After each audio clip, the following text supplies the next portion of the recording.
पूरे विश्व का सबसे बड़ा धार्मिक समावेश कुंभ। हमारी जनरेशन बहुत लकी है क्योंकि हर 12 साल बाद कुंभ का आयोजन होता है और 12 कुंभों के बाद यानी कि 144 सालों के बाद आता है महाकुंभ और 2025 में यही महाकुंभ आयोजित हो रहा है प्रयागराज में। कुंभ का इतिहास, यहाँ पर आने वाले अखाड़े और विशेषकर कुंभ में आने वाले नागा साधु, यह सभी चीजें कुंभ को न केवल आकर्षक बनाती है बल्कि काफी ज्यादा रहस्यमय भी बनाती है। तो चलिए आज के अंक में जानते हैं विश्व के सबसे बड़े मानव समावेश के त्योहार कुंभ के बारे में। कुंभ का यह आयोजन क्यों होता है, अगर इसके बारे में हम जानना चाहें तो इसकी हमको 3 कहानियां मिलेंगी, जिनमें से एक कहानी देवताओं और असुरों के बीच हुए समुद्र मंथन से उभरे अमृत कलश से जुड़ती है और 2 कहानियां विष्णु भगवान के वाहन गरुड़ से जुड़ती हैं। इन तीनों कहानियों में हमें बताया गया है कि अमृत कलश को 4 जगहों पे रखा गया था और इन 4 जगहों पे ही आज कुंभ मनाई जाती है। यहाँ पर आपको याद दिलाते चले कि कुंभ का मतलब कलश होता है। माना जाता है कि इन कहानियों का स्रोत स्कंद पुराण और गरुड़ पुराण है, परंतु स्कंद पुराण और गरुड़ पुराण के जो कॉपीज आपको आज की तारीख में मिलेंगी उनमें इन कहानियों का कोई उल्लेख ही नहीं मिलता। तो हो सकता है कि ये कहानियां जो है ये स्कंद पुराण और गरुड़ पुराण के ओरिजिनल मैन्युस्क्रिप्ट में हो और बाद में जब उनकी प्रतियां बनाई गई हो वहां पे इनको हटा दिया गया हो, या फिर ऐसा भी हो सकता है कि ये कहानियां सिर्फ और सिर्फ लोक कथाएं हो।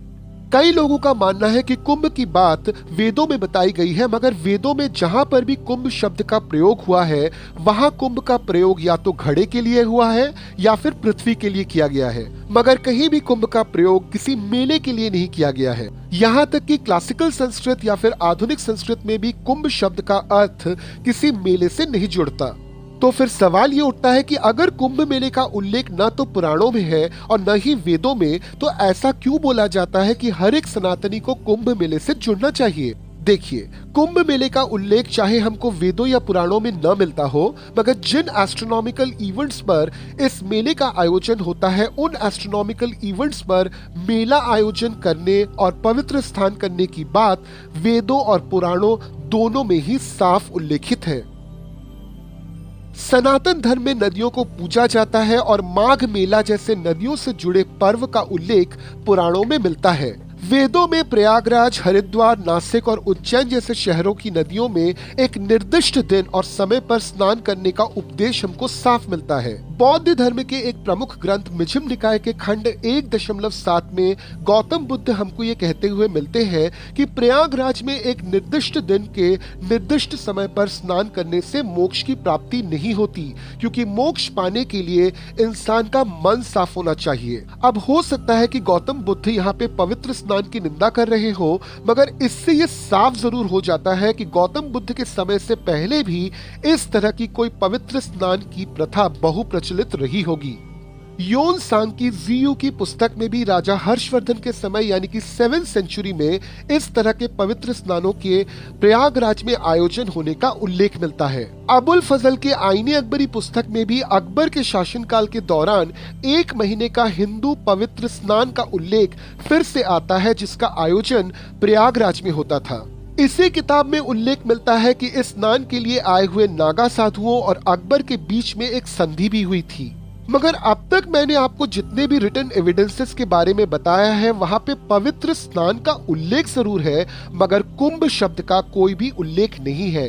कुंभ शब्द का उल्लेख हमको पहली बार औरंगजेब के शासनकाल में लिखी हुई 2 किताबों में मिलती है, खुलस्त त्वारीख और चाहर गुलशन। इन दोनों ही पुस्तकों में प्रत्येक 12 वर्ष के अंतराल में कुंभ मेले का आयोजन हरिद्वार में होते हुए बताया गया है।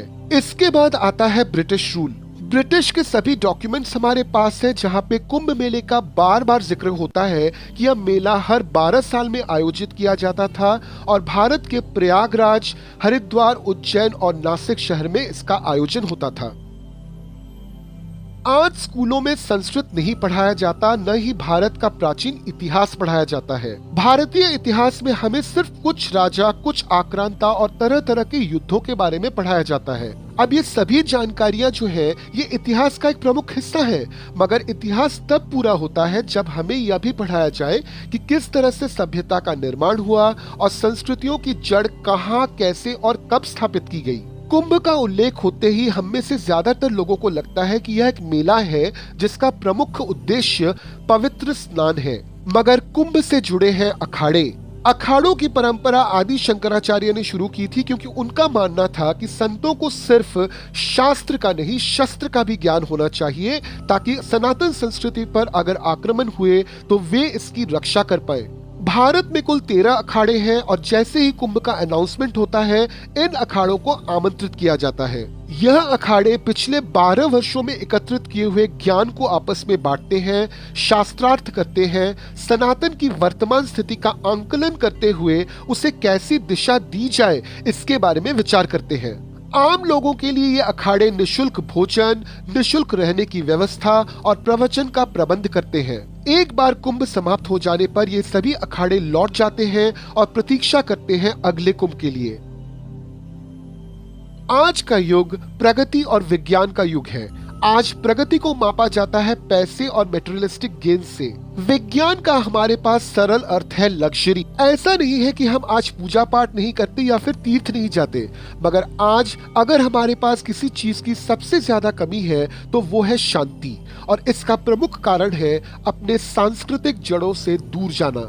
कुंभ जैसा पर्व हमें याद दिलाते हैं कि हमारी संस्कृति कितनी उन्नत और कितनी बेजोड़ है। कुंभ के अखाड़े हमें सिखाते हैं कि किस तरह से ज्ञान को प्राथमिकता देनी चाहिए। कुंभ जैसे पर्व हमको हमारे वास्तविक ज्ञान और विज्ञान से परिचित करवाते हैं। कुंभ जैसे पर्व हर एक इंसान को ये याद दिलाता है कि जिस शक्ति और शांति का खोज वह बाहरी दुनिया में कर रहा है, वास्तव में वह उसके अंदर है। तो कुंभ सिर्फ एक पुण्य स्नान का महोत्सव नहीं बल्कि महान संस्कृति द्वारा आयोजित आत्म खोज का पर्व है। यह जानकारी आपको कैसी लगी हमको कमेंट्स में जरूर बताइए। वीडियो अच्छा लगा उसको लाइक और शेयर जरूर कीजिए। हमारे चैनल को सब्सक्राइब कीजिए। फिर आपसे मुलाकात होगी अगले अंक में विद अ डिफरेंट स्टोरी।